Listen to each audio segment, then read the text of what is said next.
Alhamdulillah, puji dan syukur kita panjatkan kehadiran Allah Subhanahu wa Ta'ala atas limpahan nikmat, sehat, rahmat, taufik dan hidayahnya. Kita masih diberi kesempatan untuk berkumpul di tempat ini untuk menimba ilmu.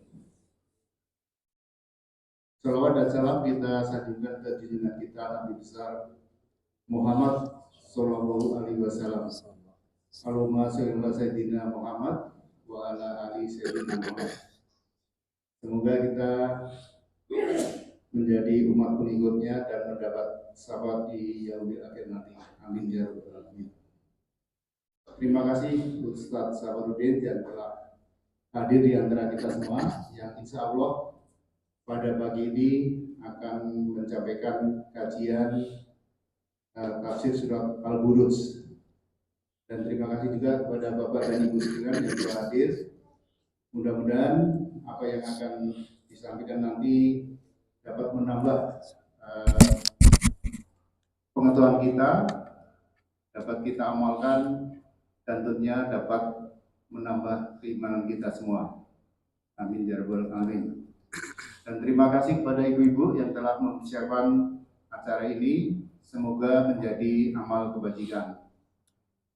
Demikian Bapak dan Ibu sekalian, mohon maaf atas kekurangan. Wabillahi taufiq wal hidayah. Wassalamualaikum warahmatullahi wabarakatuh. Selanjutnya waktu kami serahkan ke Ustaz Safarudin. Bismillahirrahmanirrahim. Assalamualaikum warahmatullahi wabarakatuh. Alhamdulillah wassalatu wassalamu ala Rasulillah wa ala alihi wa sahbihi wa mawalah, amma ba'd. Alhamdulillah, segala puji bagi Allah yang dengan nikmat dan taufiknya Allah mudahkan kita untuk menjalankan salat subuh secara berjamaah, dan setelahnya kita lanjutkan dengan berzikir bersama. Itulah usaha kita dalam menuntut ilmu. Jamaah yang Allah muliakan, insyaallah ta'ala kita akan ambil kajian pagi hari ini, yaitu tafsir dari surat Al-Buruj. Surat Al-Buruj di antara surat-surat yang disebut dengan surat Al-Mufassal.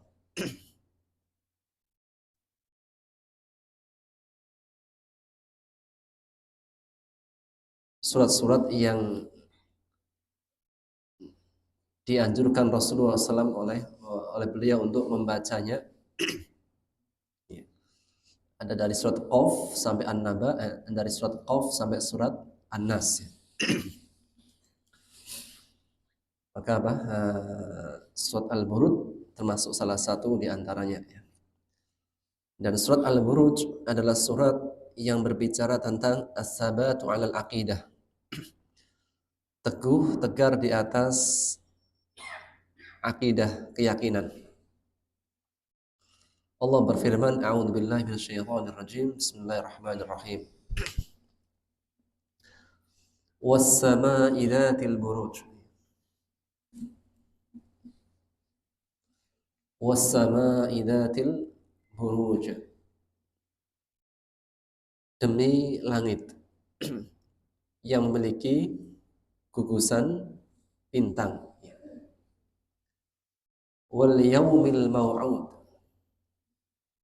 dan hari-hari yang dijanjikan. Itulah hari kiamat. Wa syahidin wa mashhud, dan demi yang menyaksikan dan yang disaksikan. Allah bersumpah dengan 4 sumpah. Allah bersumpah dengan 4 sumpah. Sumpah yang pertama adalah was-samaa'i dzatil buruj, demi langit yang memiliki gugusan bintang. Sumpah yang kedua adalah wal yaumil mau'ud, demi hari yang dijanjikan. Hari apa itu? Hari kiamat.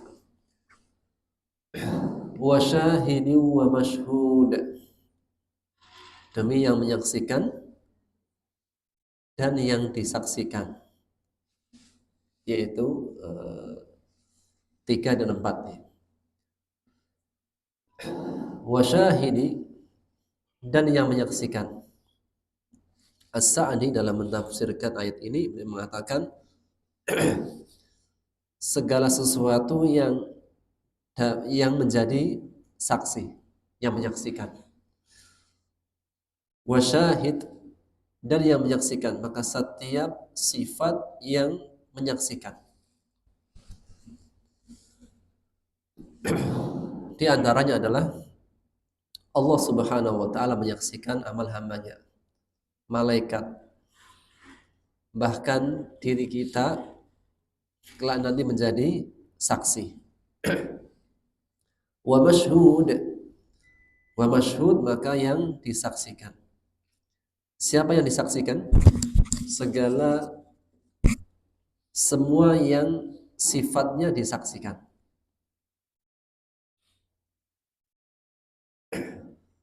Maka di antara adalah amalan-amalan kita.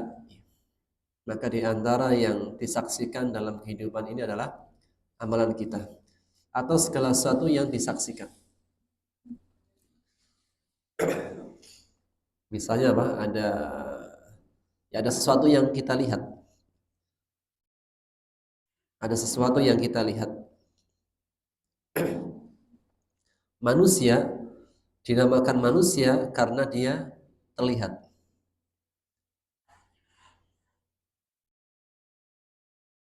Jin dinamakan jin karena tidak terlihat. Maka jin dapat melihat kita dan kita tidak dapat melihat jin. Maka dia juga termasuk dalam ayat ini. Segala sesuatu yang dapat disaksikan dan juga dapat yang menyaksikan dan dapat disaksikan. Baik. Setelah mengenai sumpah, maka sumpah menjadi hak Allah. Allah boleh bersumpah dengan semua makhluknya karena dia adalah rajanya. Namun tidak boleh seseorang selain Allah bersumpah kecuali dengan nama Allah. Maka siapa saja yang bersumpah dengan selain nama Allah, sungguh dia telah syirik.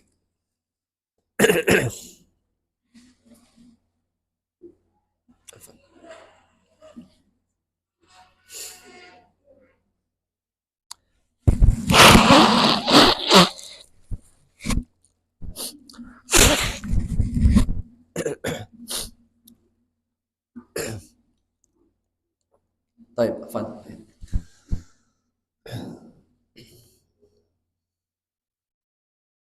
Allah Subhanahu wa taala boleh bersumpah dengan semua makhluknya. Karena dia yang memiliki, dia yang merajai. Adapun selain Allah, maka tidak boleh bersumpah kecuali dengan nama Allah. Maka barang siapa yang bersumpah dengan sesuatu makhluk, maka dia telah menyekutukan Allah. Yang kedua, jika ada sumpah, maka akan ada yang disumpahi. Seperti kita mengatakan demi Allah. Ini sumpah. Kita bersumpah dengan nama Allah. Lantas apa yang disumpahin? Misalnya demi Allah, pagi ini tidak hujan. Maka kita bersumpah dengan nama Allah dan ada yang disumpahin.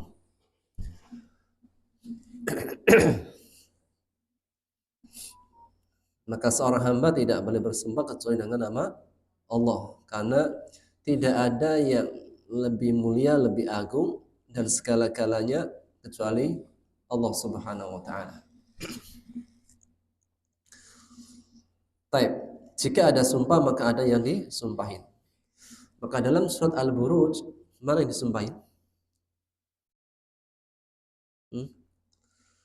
Dalam surat Al-Buruj apa yang disumpahkan?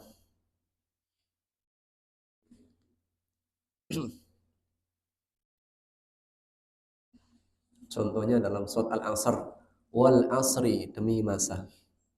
Apa yang disumpahi? Innal insana lafi khusr.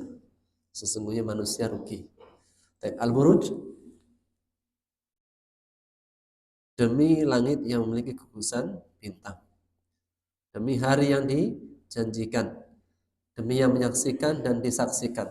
Mana jawabul qasam?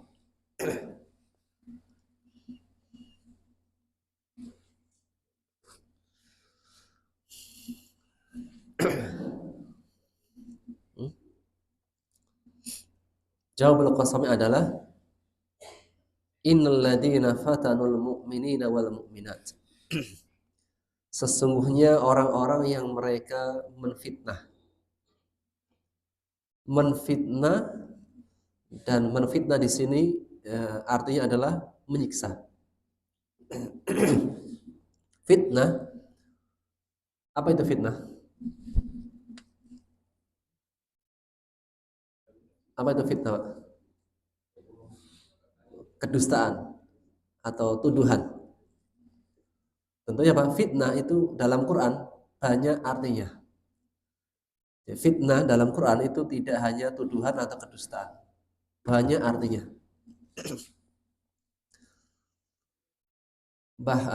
Dan di antara makna fitnah itu syirik dan kufur. Di antaranya firman Allah, wal fitnatu asyaddu minal qatl.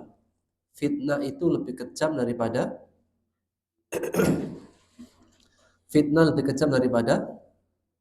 pembunuhan. Ayat ini fitnah di sini apa artinya? Fitnah dusta menuduh atau fitnah yang lain? Fitnah di sini adalah syirik dan kufur.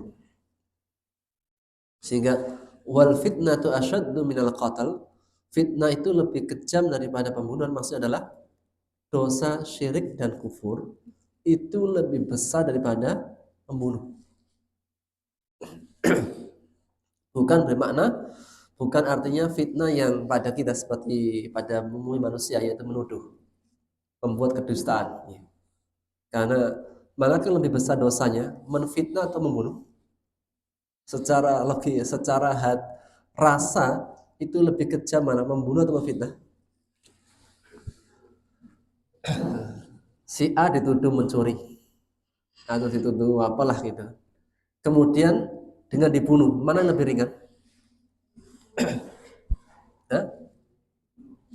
Masa dibunuh?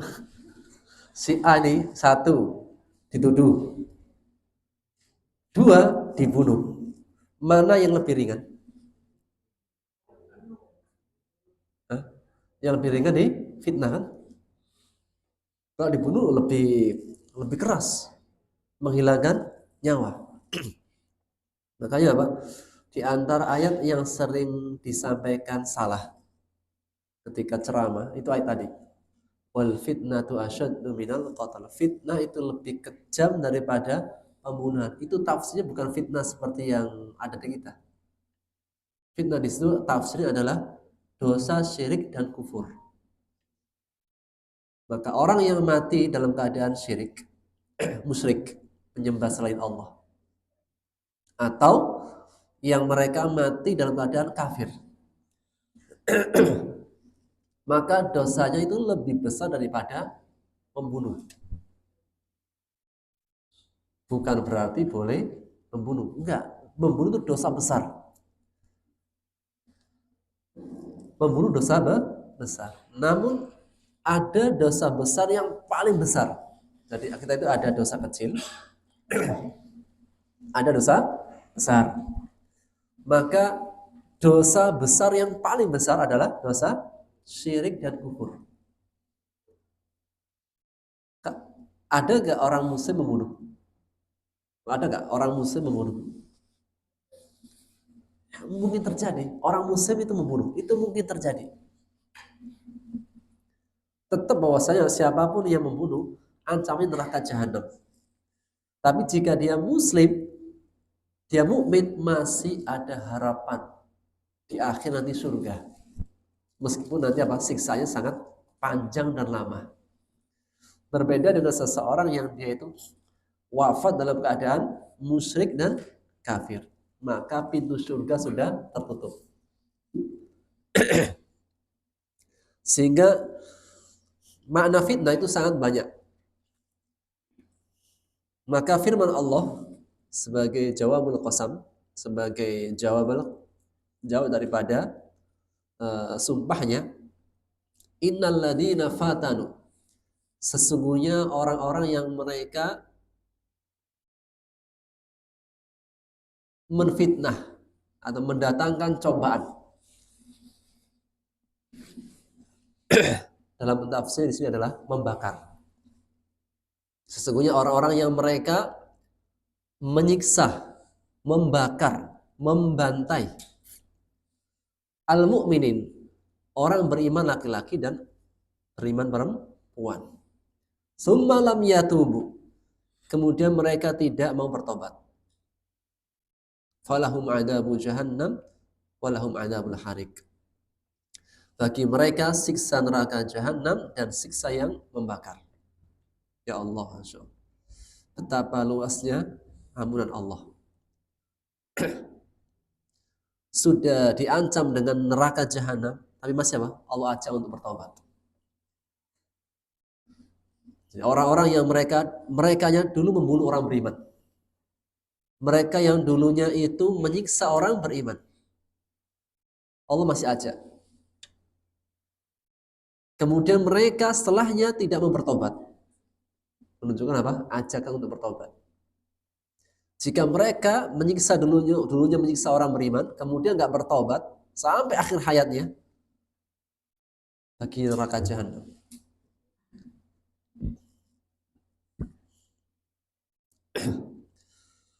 Adapun orang-orang yang beriman, yang disiksa, yang dibunuh.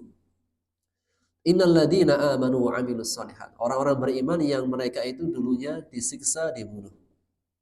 Lahum jannatun tajri, bagi mereka surga yang mengalir di bawahnya sungai-sungai. Dzalikal fawzul kabir. Itulah kemenangan yang besar.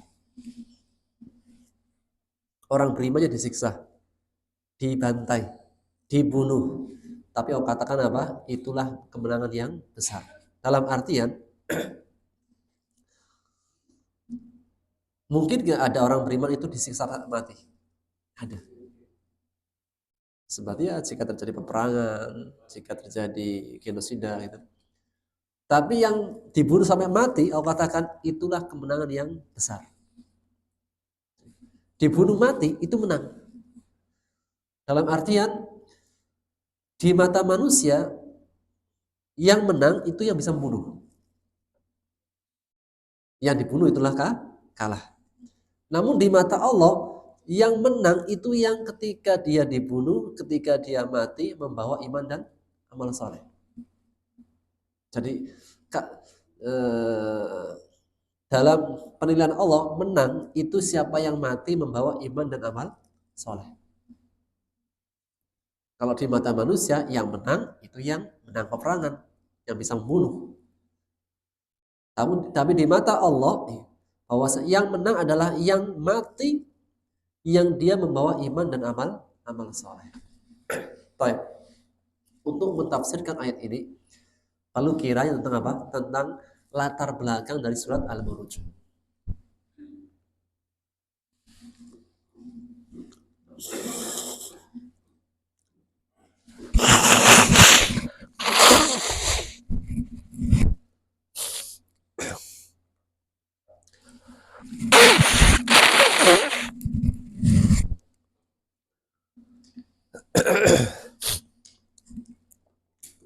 Baik.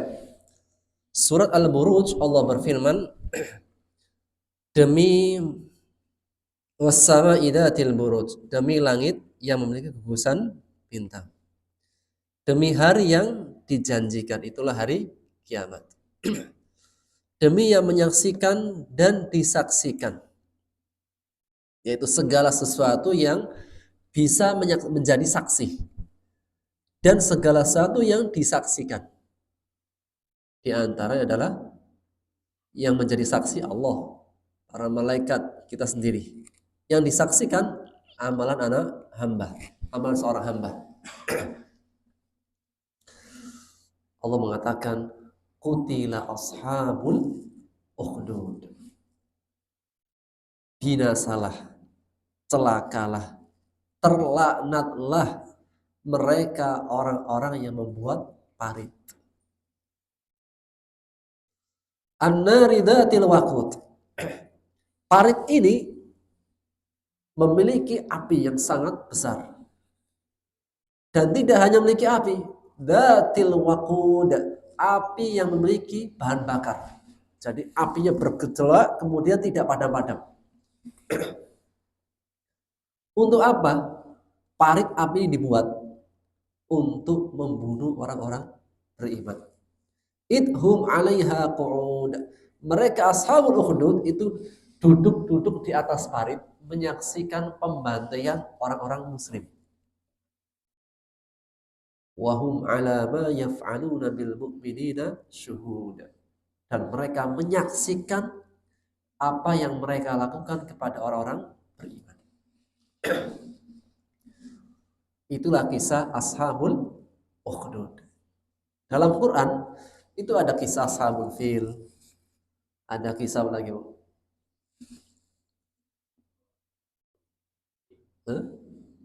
Al-Baqarah, ada kisah di antara Ali Imran. Di antara kisah dalam Quran adalah ashabul ukhdud.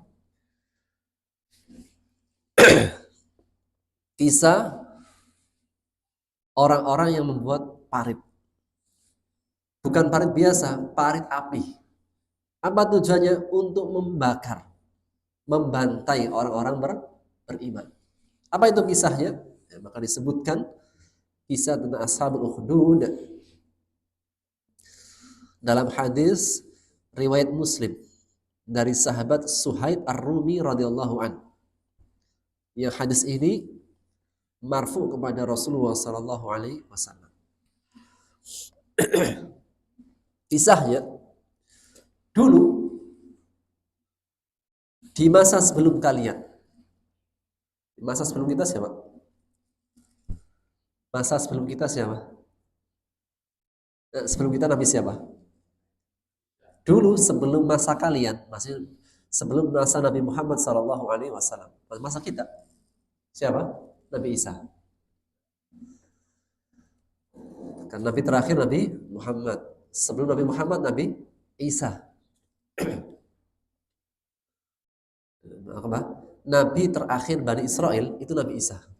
Setelahnya kosong Nabi lama baru Nabi Muhammad sallallahu alaihi wasallam. Maka beliau mengatakan dulu sebelum kalian itu hidup seorang raja. Berarti apa? Ini raja hidup setelah zaman Nabi Isa. Berapa jarak antara Nabi Isa dan Nabi Muhammad? Dicari. Jarak antara Nabi Isa dan Nabi Muhammad sallallahu alaihi wasallam. Maka raja ini memiliki tukang sihir. Jadi di antara orang kepercayaan raja, orang raja-raja dulu itu punya penyihir.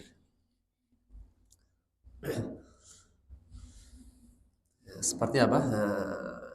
Kalau ini kan di zaman Nabi Isa, setelah zaman Nabi Isa. Seperti ada Raja Fir'aun. Raja Fir'aun punya nggak tukang sihir? Punya. Maksudnya raja-raja sebelumnya itu memang seperti itu. Jadi kalau raja itu nggak sebatas raja, dia punya orang kepercayaan, punya tukang sihirnya, punya ahli ilmunya, punya kekuatannya gitu. Maka Pak, si raja ini setiap ada urusan apa saja senantiasa berkonsultasi dengan tukang sihir. Dan tukang sihir sebagai orang kepercayaan senantiasa memberikan masukan-masukan.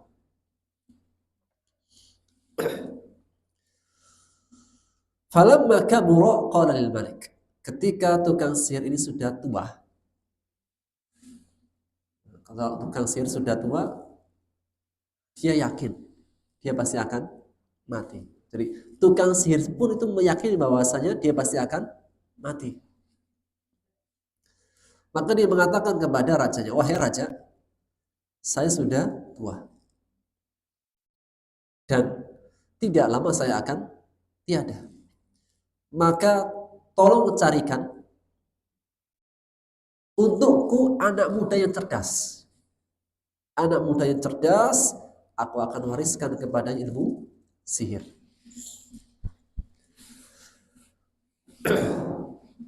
Akhirnya apa? Si raja ini mencari-cari kriteria anak muda cerdas, kuat, hebat, tangkas, sungguh-sungguh ya, untuk diajarkan kepada ilmu sihir. Sampai apa? Akhir ke dalam pencarian, waktu demi waktu akhirnya mendapat. Dapatlah apa? Anak muda yang cerdas, hebat. Itu dari agak jauh dari istana, di pelosok.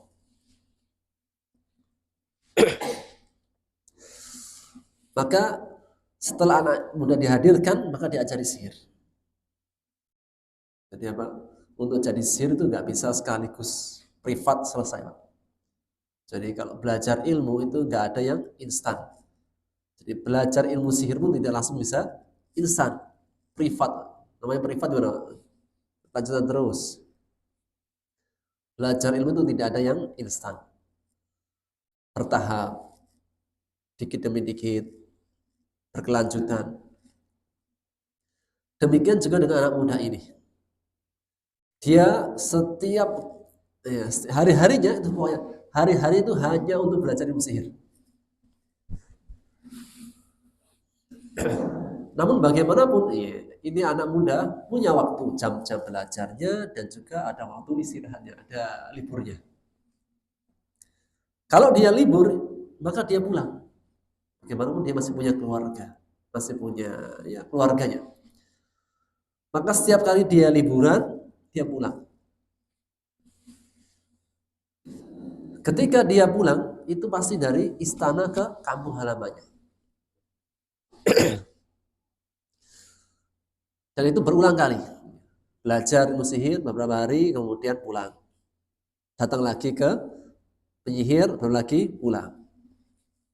Suatu ketika, di perjalanannya, dia itu mendengar cerita berita bahwasanya apa? Di salah satu tempat yang dia lewati, itu ada tempat yang disitulah ada seorang rahib. Rahib. Jadi apa? Rahib itu ulamanya orang Nasrani. Rahib itu adalah ulamanya orang Nasrani. Ahli ilmunya lah gitu. Maka apa? Dia mendengar bahwasanya di tempat itu ada seorang rahib. Maka dia ingin tahu ilmu yang ada pada si rahib. Yang namanya anak muda kan apa? Anak muda itu identik dengan apa? Ingin tahu. Di samping dia belajar ilmu sihir dari tukang sihir, namanya anak muda itu rasa pengen tahu tinggi. Sehingga ketika dia mendengar bahwasanya apa? Di tempat si fulan itu ada seorang rahib yang juga ahli ilmu. Maka akhirnya ketika dia pulang libur, dia sempatkan mampir. Misalnya mungkin apa rahibnya punya majelis ilmu gitu hadirnya. Sekali, 2 kali, 3 kali. Ketika dia mendengarkan ilmu dari si rahib, ini berbeda. Bertolak belakang dengan ilmunya sihir. Tentunya berbeda. Ilmunya sihir sama ilmunya Allah. Itu pasti bertolak belakang. Ilmunya ahli batil dengan ahli hak pasti berbeda.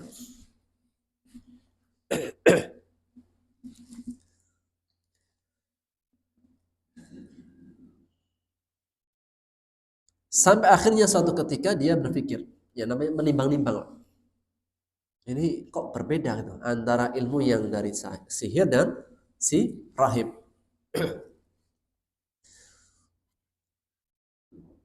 Sampai suatu ketika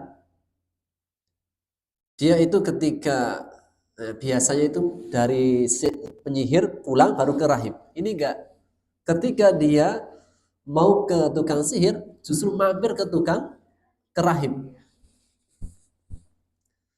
Sampai suatu ketika dia pernah datang terlambat ke tukang sihir. Biasanya itu apa? Dari tukang sihir pulang baru mampir ke rahib. Ini suatu ketika dia nggak kebalik. Dia ketika mau ke rahib, ke sihir, tukang sihir, dia mampir ke rahib. Ternyata ketika dia datang ke sihir terlambat. Ketika terlambat langsung dipukul sama tukang sihirnya. Jadi apa? Dikasih pelajaran. Kenapa terlambat? Sampai dia mendapatkan hukuman dari tukang sihirnya. Akhirnya dia ketika dia pulang, dia ceritakan kepada si rahib. Maksudnya berkeluh kesah, maksudnya apa yang didapat dari tukang sihirnya. Akhirnya dia mengatakan, wahai anak muda, jika engkau khawatir dari hukuman si penyihir, maka gini aja. Jika engkau terlambat, maka katakan keluargaku telah menahanku. Jadi ada urusan keluarga sehingga aku terlambat. Jadi bisa menyelamatkan dirimu dari hukuman tukang sihir. Maka dia ketika dia belajar di rahib, dia terlambat, maka dia mengatakan aku punya urusan ke keluarga. Dan ketika dia sampai pada keluarganya, dia terlambat, tidak seperti biasanya, dia pun menyampaikan ada sesuatu yang aku kerjakan bersama tukang sihir. Dia masih merahasiakan si rahib.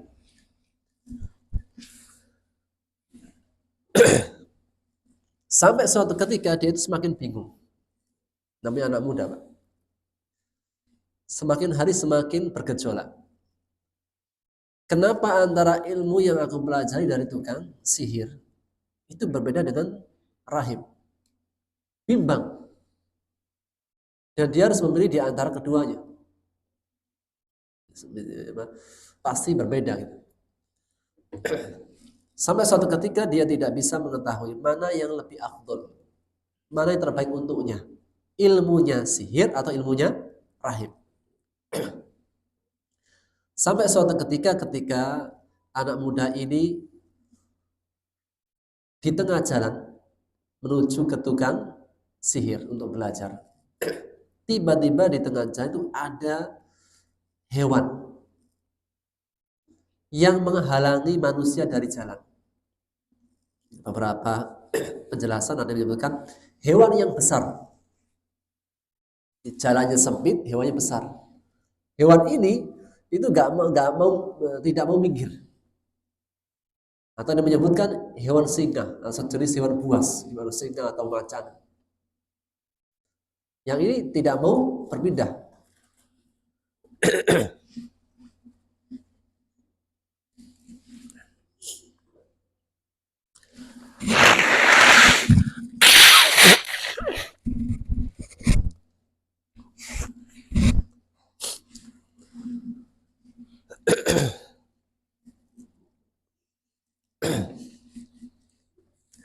Ketika dia mau menyingkirkan hewannya, maka dia mengambil batu.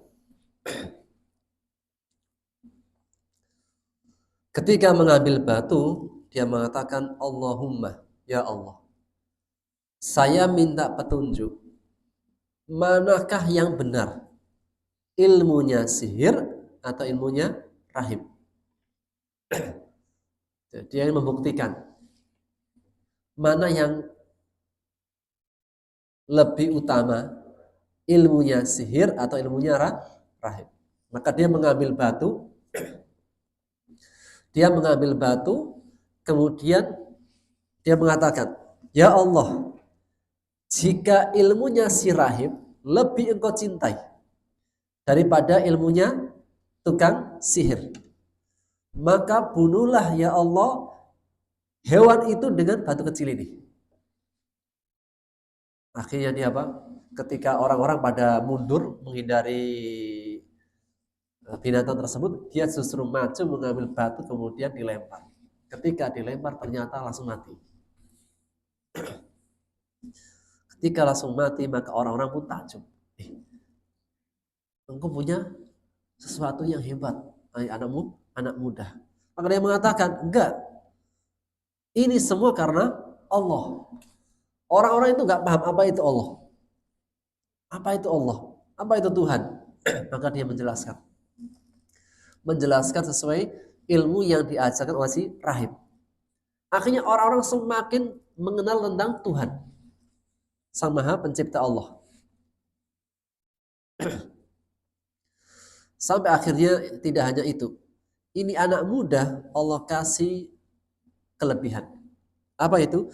Bisa mengobati orang-orang yang sakit. Bisa menyembuhkan orang yang buta, orang yang kena penyakit kulit, dan bisa mengobati banyak penyakit. Dan ini di antara mukjizat Nabi siapa? Nabi siapa yang punya mukjizat bisa mengobati? Isa. Bahkan mukjizat Nabi Isa alaihissalam bisa menghidupkan orang mati. Dokter mana sekarang yang bisa menghidupkan orang mati? Enggak ada. Terapis dokter enggak ada bisa yang menghidupkan orang mati. Tapi Nabi Isa bisa. Ada orang mati dibunuh. Siapa membunuhnya? Bawa ke Nabi Isa dihidupkan dengan izin Allah. Sehingga apa? Anak muda ini itu mewarisi sebagian daripada mukjizat Nabi Isa.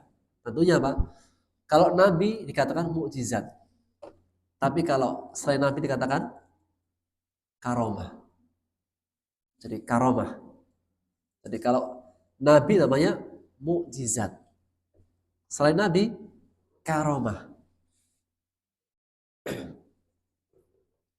Dan karomah itu tidak bisa dihadirkan setiap saat. Kenapa? Tiba-tiba Allah kasih kelebihan. Apa tujuannya? Untuk menguatkan kebenaran. Jadi adanya karomah itu untuk menguatkan kebenaran.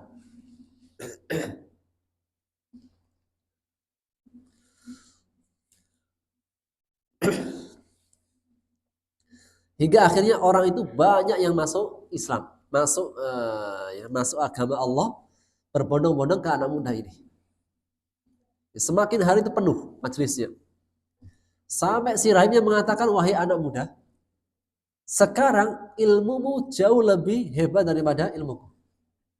Jadi Allah kasih ilmu yang banyak kepada engkau, itu melebihi ilmuku. Engkau sekarang lebih Allah kasih kelebihan daripada aku. Dan ingat, kalau engkau akan mendapatkan ujian. Siapa? Sudah diingatkan, nanti akan ada ujian. Karena rajanya itu seorang raja yang kafir. Sampai suatu ketika, raja tentunya punya banyak menteri. Jadi ada raja besar, masing-masing tempat punya rajanya kecil-kecil.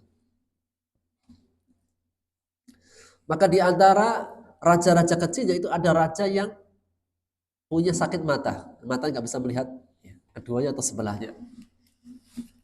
Sehingga kalau dia itu hadir di majelis, ya, dia ada orang yang buta. Suatu ketika raja yang buta tersebut itu mendengar ada anak muda yang dia itu bisa mengobati. Maka akhirnya dia datang kepadanya dengan membawa hadiah agar dia minta disembuhkan dari penglihatannya. Setelah disembuhkan, dia mengatakan, dia memberikan syarat, wahai anak muda, sembuhkanlah penglihatanku. Maka dia mengatakan, aku akan sembuhkan dengan syarat. Apa syaratnya? Engkau beriman kepada Allah. Tidak ada imban apa saja. Tidak ada imban apapun. Hanya engkau beriman kepada Allah. Maka dia mengatakan, inni amantu billah. Aku beriman kepada Allah. Setelahnya apa? Diobati langsung sembuh. Akhirnya dia langsung beriman. Sampai suatu ketika ada majelis, ada meeting, ada pertemuan dengan raja, dengan semua perangkat raja. Ketika hadir di majelis, ternyata orang-orang terheran, ternyata si buta itu bisa melihat. Maka dia mengatakan, siapa yang mengembalikan pandanganmu, penglihatanmu? Dia mengatakan, Allah. Tuhanku Allah. Maka raja pun terheran. Apakah engkau punya Tuhan selain diriku? Maka dia mengatakan, iya, Tuhanku dan Tuhanmu wahai raja adalah Allah. Maka saat itulah rajanya marah karena merasa ada Tuhan selain dirinya. Apa yang dilakukan? Maka dia langsung meminta pasukannya untuk menyiksa si raja tadi. Apa siksaannya? Didatangkan gergaji. Dia diikat, kemudian didatangkan gergaji. Dia mengatakan, irji an dinik. Engkau murtad atau tetap disiksa?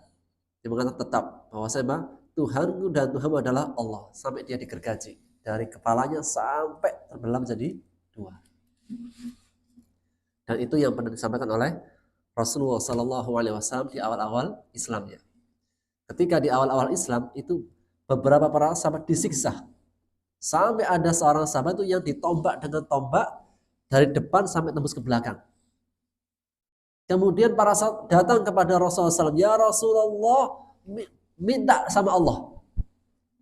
Agar kami nih, para sahabat-sahabat yang lemah, dikasih kemenangan. Tidak disiksa sampai meninggal. Rasul mengatakan, sungguh demi Allah.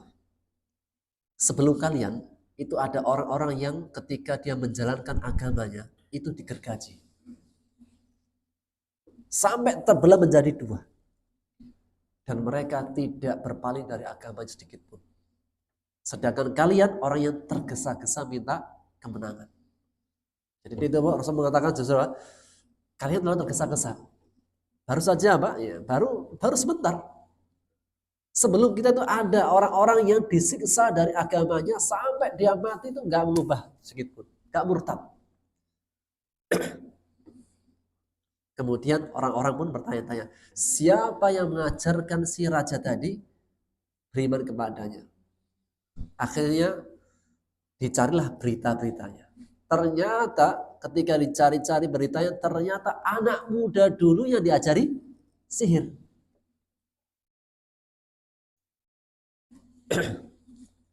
Akhirnya raja semakin marah, kemudian meminta kepada pasukannya untuk menangkap anak muda itu.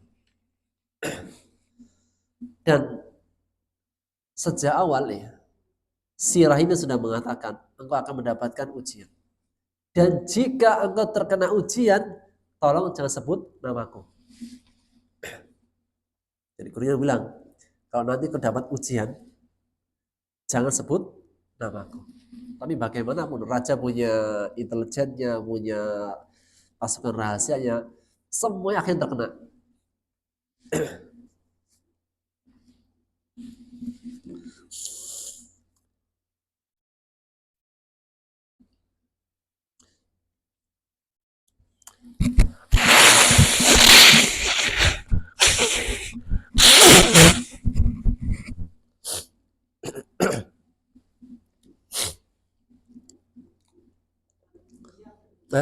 Ya,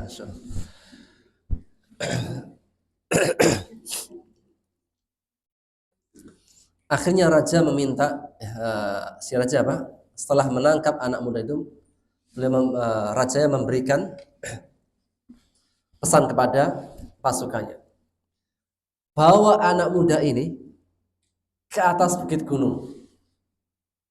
Setelah sudah sampai di atas bukit, jatuhkan dia ke bawah. Dan agar hal ini disaksikan seluruh manusia.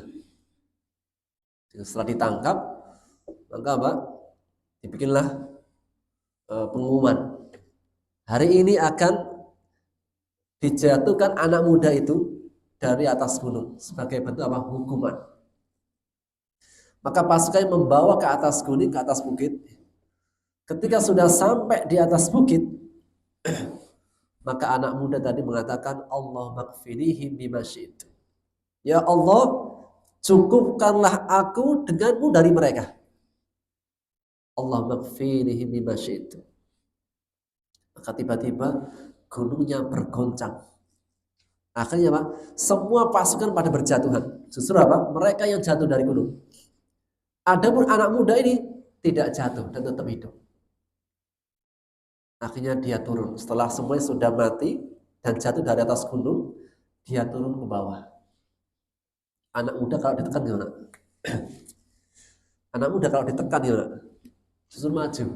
Maka dia datangi rajanya lagi. Wahai raja, engkau tidak akan bisa membunuhku sampai engkau mau beriman denganku. Rajanya masih tidak terima. Tangkap anak muda itu dan bawa di tengah lautan. Maka pasukannya menangkapnya dan membawanya di tengah lautan. Sesampai di tengah lautan, maka tenggelamkan dia ke dasar laut. Maka setelah dibawa di tengah laut, ujung kanan kiri sudah tidak ada daratan. Ternyata ombak yang besar menghantam semua yang mati, tenggelam, kecuali anak muda itu yang selamat dengan izin Allah. Maka dia kembali lagi kepada raja. Wahai raja, aku masih hidup, pasukanmu sudah hilang semuanya. Engkau tidak akan bisa membunuhku kecuali engkau beriman kepada Allah. Akhirnya rajanya tidak bisa memahami keadaan, akhirnya dia menuruti permintaan anak muda. Maka dia menuruti. Gimana cara bisa mematikan? Hadirkan semua manusia di lapangan. Kemudian salib diriku.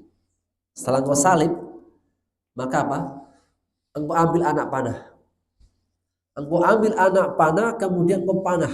Dan ketika engkau memanah, keraskan suaramu. Amantu bi rabbi hadzal ghulam. Aku beriman dengan Tuhannya anak muda ini. Dan itu harus dikeraskan suaranya. Maka akhirnya Pak, si raja setelah menyalib anak muda di atas tiang, kemudian dia mengambil anak panah. Ketika dia mengambil anak panah, dia tidak mengucapkan amantu bi rabbi hadzal ghulam. Ketika dilepas anak panah yang meleset. Mengambil lagi kedua kalinya, masih meleset. Kemudian anak muda mengatakan, wahai raja, demi Allah engkau tidak akan bisa membunuhku. Sampai engkau mengatakan dengan keras apa yang aku telah perintahkan. Apa itu? Engkau mengatakan, amantu bi rabbi hadzal ghulam. Aku beriman dengan Tuhannya anak muda ini di semua hadapan manusia. Maka yang ketiganya, dia mengambil anak panah dan mengatakan, amantu bi rabbi hadzal ghulam. Aku beriman dengan Rob anak muda ini. Didengar semua masyarakatnya. Ketika dilepaskan anak panah, kemudian langsung mengenai kepalanya dan mati. Akhirnya apa? Seluruh manusia langsung beriman serentak. Ketika sudah selesai wafatnya anak muda tersebut dan orang sudah beriman semuanya, sudah menjadi hujah, sudah menjadi saksi Allah bahwasanya apa? Kebenaran ada pada anak muda. Semua beriman, maka raja pun tidak mau beriman. Akhirnya dia membuat parit. Membuat parit yang besar diisi dengan api. Yang apinya Allah mengatakan dzatil waqud, api yang memiliki kayu bakar. Dalam artian apinya nggak bisa padam. Jadi seperti apa ya? Apinya ada kayu bakarnya. Jadi nggak mati-mati. Apa yang dilakukan? Setiap yang tidak mau murtad, maka akan dimasukkan ke dalam parit. Satu demi satu. Satu demi satu akan dibantai. Maka orang-orang murtad, enggak murtad. Enggak jadi. Enggak murtad, masukin. Enggak murtad, masukin. Satu demi satu sampai habis. Hingga dalam kisah ini ada salah seorang ibu. Di antara bayi yang bisa berbicara, itu bayi yang ada dalam kisah Ashabul Ukhdud.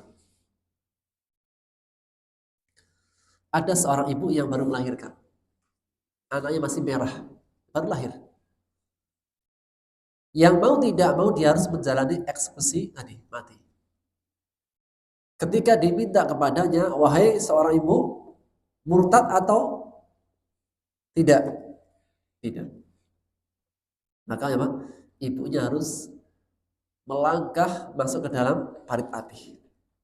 Ketika dia melangkah, satu langkah, dua langkah, sampai di ujung, dia mau masuk ke dalam paritnya, dia kasihan sama anaknya. Jadi masa anak baru lahir, langsung masuk ke dalam parit api. Akhirnya apa? Ketika mau melangkah untuk masuk ke dalamnya, dia melangkah ke belakang. Tidak jadi. Ketika melangkah satu langkah ke belakang, tiba-tiba anaknya mengatakan, ya ummah, isbiri fa innaki alal haq. Wa ibundaku, sabarlah masuk ke dalam api karena mau di atas kebenaran. Api yang kau lihat itu secara kasat mata itu gejolak api, tapi dalamnya ada rahmat Allah. Akhirnya dia masuk ke dalam api tersebut bersama anaknya. Nah, itu apa? Kisah Ashabul Ukhdud. Dan Allah mengatakan, innal ladzina amanu wa 'amilus shalihat lahum jannatun tajri min tahtihal anhar dzalikal fawzul kabir. Sesungguhnya orang-orang yang beriman dan beramal saleh, bagi mereka surga-surga yang mengalir di bawahnya sungai-sungai. Allah katakan itulah kemenangan yang besar. Menjadi pertanyaan, orang-orang beriman dalam kisah Ashabul Ukhdud kalah atau menang? Orang-orang beriman dalam kisah Ashabul Ukhdud kalah atau menang? Kalah. Karena semua orang beriman dibantai, masuk ke dalam parit api. Kalah. Tapi Allah mengatakan dalikal fauzul kabir. Itulah kemenangan yang besar. Dalam artian dalam kamusnya Allah, siapa yang orang menang? Ya. Siapakah yang menang dalam hidup dalam kamusnya Allah? Pak pernah merasa menang nggak? Orang beriman yang beramal soleh sampai akhir hayat. Itulah yang menang. Kita itu di dunia ini semua berjuang. Semua yang hidup di dunia ini sedang berjuang. Masing-masing punya ujiannya. Ujian anak, orang tua, suami, istri, ekonomi, sakit, kekuasaan, dan lain sebagainya. Semua sedang berjuang.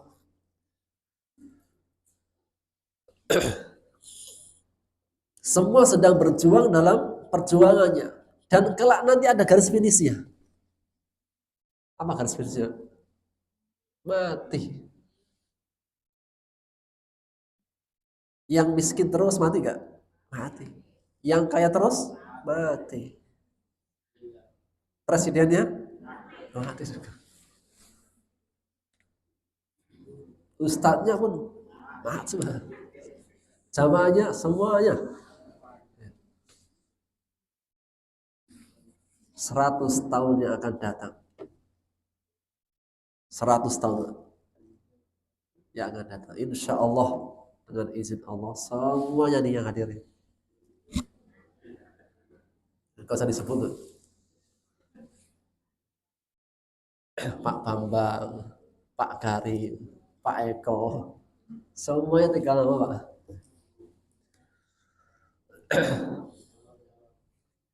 Dan semuanya masing-masing punya ujiannya, punya. Semua punya ujiannya masing-masing.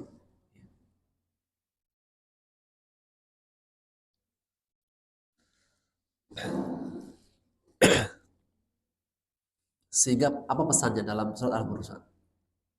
Tetap teguh tegar di atas iman dan amal saleh. Apapun ujiannya, tetap tegar, jangan murtad. Jangan murtad. Sampai seandainya di puncak ujian, apa? Dibunuh.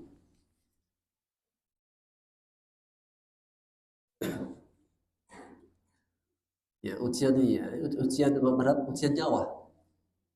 Ujian nyawa. Kalau beriman, dibunuh. Enggak beriman, dilepaskan. Ini mana? Nah, ini mana?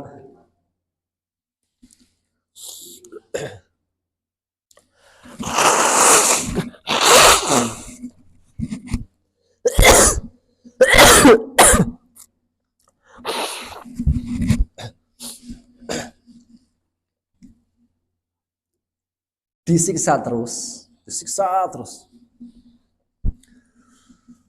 Disuruh mengatakan ucapan kufur. Misalnya Pak, aku beriman, katakan beriman dengan Lata Uzza misalnya, berhala. Si A disiksa. Kalau mau nggak disiksa, katakan aku beriman kepada Lata dan Uzza. Ya, pertanyaannya Pak, mengatakan atau tetap enggak? Seseorang nih disiksa. Kalau berhenti dari siksaan, dan siksaan jika nggak berhenti bisa mati. Pilihannya dua, tetap beriman, ahad, atau Lata Uzza.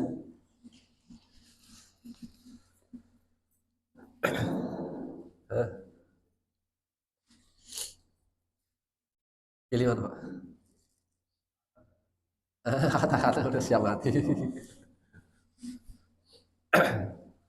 Waduh, saat disiksa, tangan digergaji, kakinya dicupitin. Pernah ada Pak, seorang sahabat di zaman Rasulullah SAW, itu disiksa habis-habisan. Dan gak kuat. Ketika gak kuat siksaan, akhirnya dia mengucapkan Lata Uzza. Akhirnya dilepaskan. Setelah dilepaskan, langsung menghadap kepada Rasulullah. Ya Rasulullah, aku menyesal. Kenapa? Aku mengatakan Lata dan Uzza. Kenapa? Gak kuat siksaan ya Rasulullah. Gimana hatimu ketika menyebut Lata Uzza? Gak, tetap hatiku dengan Allah. Rasul mengatakan, jika mereka mengulangimu lagi siksaan, lakukan hal yang sama. Maksudnya, pada saat keadaan tertentu itu boleh.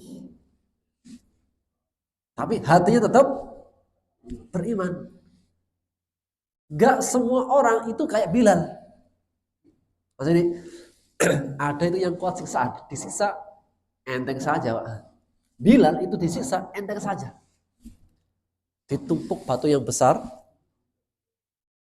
digeret di tengah padang pasir, dipecutin sama Umayyah, pecut, ceper.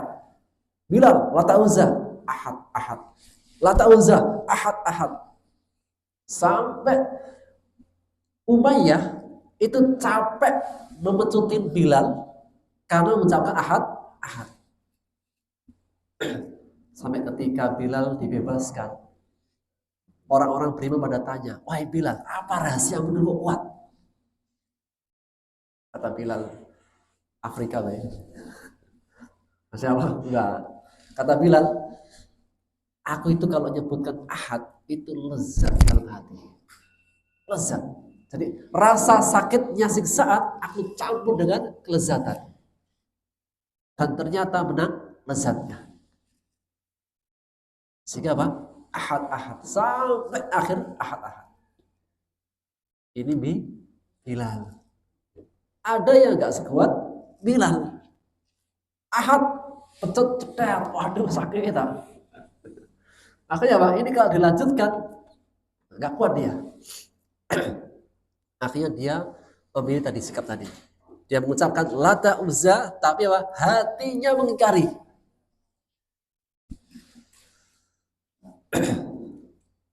Sehingga Pak, ada berapa sikap? 2. Yang kuat, silahkan. Lata Uzza apa Ahad? Ahad. Jeder, mati Pak. Syahid. Ada yang nggak kuat siksaan. Kalau nggak kuat siksaan, laku kayak sahabat tadi. Ketika mengucapkan itu hatinya mengingkari. Lata Uzza. Tapi apa? Hatinya mengingkari. Kenapa dilakukan hal itu? Karena apa? Agar menghindari sisa yang lebih berat. Yang pasti apa? Keyakinan hati tetap bersama Allah yang Esa. Lata Uzza. Ya. Tapi dalam hati Ahad. Allah yang Maha Esa. Sehingga apa? Rasul mengatakan, jika mereka mengulangi siksaan, ulangi lagi sikapmu. Kayak tadi. Hal ini menegaskan enggak semua orang itu sama. Ada yang kuat, ada yang tidak kuat. Sehingga dalam surat Al-Buruj yang menjadi pokok pembahasan adalah apa? Tegar di atas akidah. Apapun ujiannya,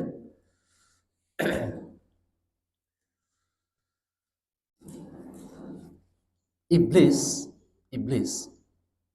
ketika dia menggoda manusia, anak Adam, apa tujuan awalnya? Cuma satu, gimana dia murtad. Iblis itu memberikan ujian apa saja. Kan ujian banyak macamnya.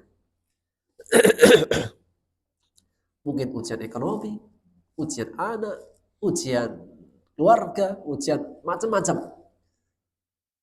Maka tujuan dari semua ujian apa? Satu, murtad. Selesai. Kalau sudah murtad, itulah goalnya. Jadi goalnya iblis itu murtad.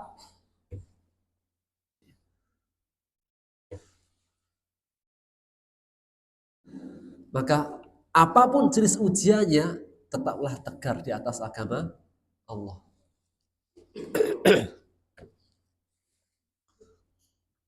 Itulah pesan dari surat Al-Buruj. Dan Allah mengatakan, kenapa mereka disiksa? Wa ma naqamu minhum illa ayyuminu billahil azizil hamid. Dan tidaklah mereka disiksa melainkan karena mereka beriman kepada Allah yang Maha Perkasa lagi Maha Terpuji. Siapakah Allah? Alladzi lahu mulkus samawati wal ardh. Adalah Maha yang memiliki kerajaan langit dan bumi. Dan Allah menyaksikan segala sesuatu. Apa yang dilakukan oleh Ashabul Ukhdud kepada orang-orang beriman, Allah tahu nggak? Tahu. Allah menyaksikan. Orang beriman dibantai, disiksa. Allah Maha mengetahui, Allah Maha melihatnya. Maka Allah mengancam, sesungguhnya orang-orang yang mereka menfitnah. Makna fitnah dalam ayat ini adalah membakar, menyiksa. Dan di antara makna fitnah adalah tuduhan. Sehingga ayat ini pada tafsir asalnya adalah pembunuhan, penyiksaan, pembakaran. Dan Allah menggunakan lafaz fitnah agar ini mencakup segala bentuk ujian. Maka innal ladzina fatarul mu'minin wal mu'minat, sesungguhnya orang-orang yang menfitnah, menyakiti orang-orang beriman laki-laki dan perempuan, segala bentuk menyakiti. Ucapankah, isyaratkah, perbuatan fisikkah, maka masuk dalam ayat ini. Siapapun yang menyakiti orang beriman laki-laki dan perempuan, ancamannya keras. Sehingga di mata Allah, menyakiti orang beriman dengan menyakiti tidak orang beriman lebih besar mana dosanya? kepada orang beriman. Bukan berarti boleh menyakiti kepada selain orang beriman, enggak. Cuma apa? Di mata Allah, jika objeknya orang beriman, dosanya jauh lebih besar. Bukan berarti kepada selain beriman menyakiti, enggak. Semua bentuk kezaliman itu ada hukumannya di mata Allah. Allah itu adil. Bahkan seandainya orang muslimnya yang zalim kepada orang kafir, itu pun dosa. Mungkin nggak Pak? Orang muslimnya yang zalim kepada orang kafir? Mungkin terjadi. Itu pun apa? Allah nggak pilih kasih. Bahkan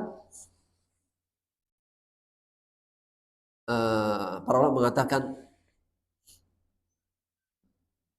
Rasulullah SAW bersabda, Allah akan mengabulkan doanya orang yang terdolimi, meskipun dia orang yang jahat, orang yang fajir. Fajir itu orang yang bermaksiat. Karena keburukannya itu untuk diri sendiri. Dan bisa ada orang pemabuk, ya orang dolim, orang yang bermaksiat, didolimi sama orang yang baik. Maka apa? Allah itu berhak membalas orang baiknya, orang yang soleh. Sehingga berkata Syekhul Islam Ibnu Taimiyah beliau mengatakan, Allah akan memberikan pertolongan kepada negeri yang adil, meskipun dia kafir. Dan Allah akan berlepas diri, tidak ngasih pertolongan kepada negeri yang dolim, meskipun muslim. Kenapa? Karena berbicara tentang kedoliman, Allah itu gak rela. Negeri manapun yang menegakkan keadilan, Allah tolong. Meskipun dia kafir. Kenapa? Itu hukumnya Allah. Bahkan kesyirikan, kedoliman, Allah sebut dengan kedoliman. Jika setelah berbuat syirik atau kafir, itu dolim kepada Allah. Dan Allah mengharamkan kedoliman. Segala bentuk kedoliman, kecil maupun besar, itu Allah gak suka.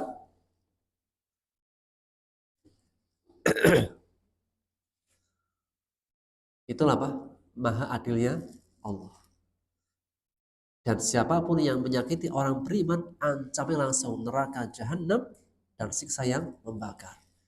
Meski demikian Allah mengajak kepada ashabul ukhdud yang sudah membantai, membunuh orang-orang beriman, ayo bertobat.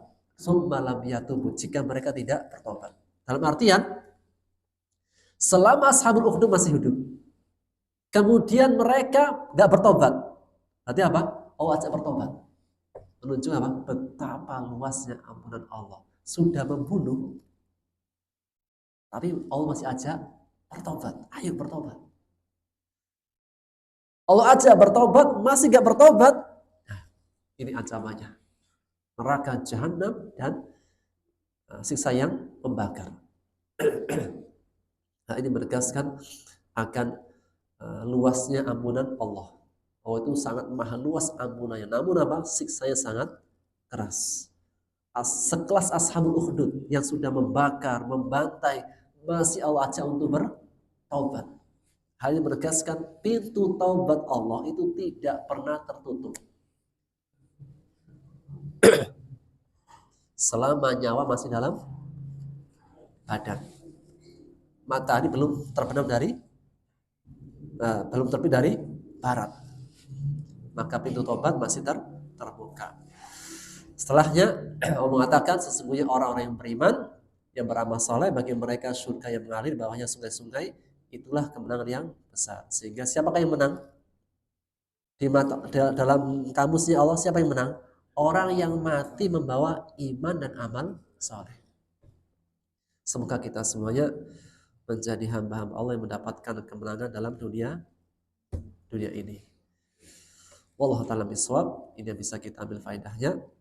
Kita akhiri dengan doa kafaratul majelis. Subhanaka wa bihamdika asyhadu an la ilaha illa anta astaghfiruka wa atubu ilaik. Assalamualaikum warahmatullahi wabarakatuh.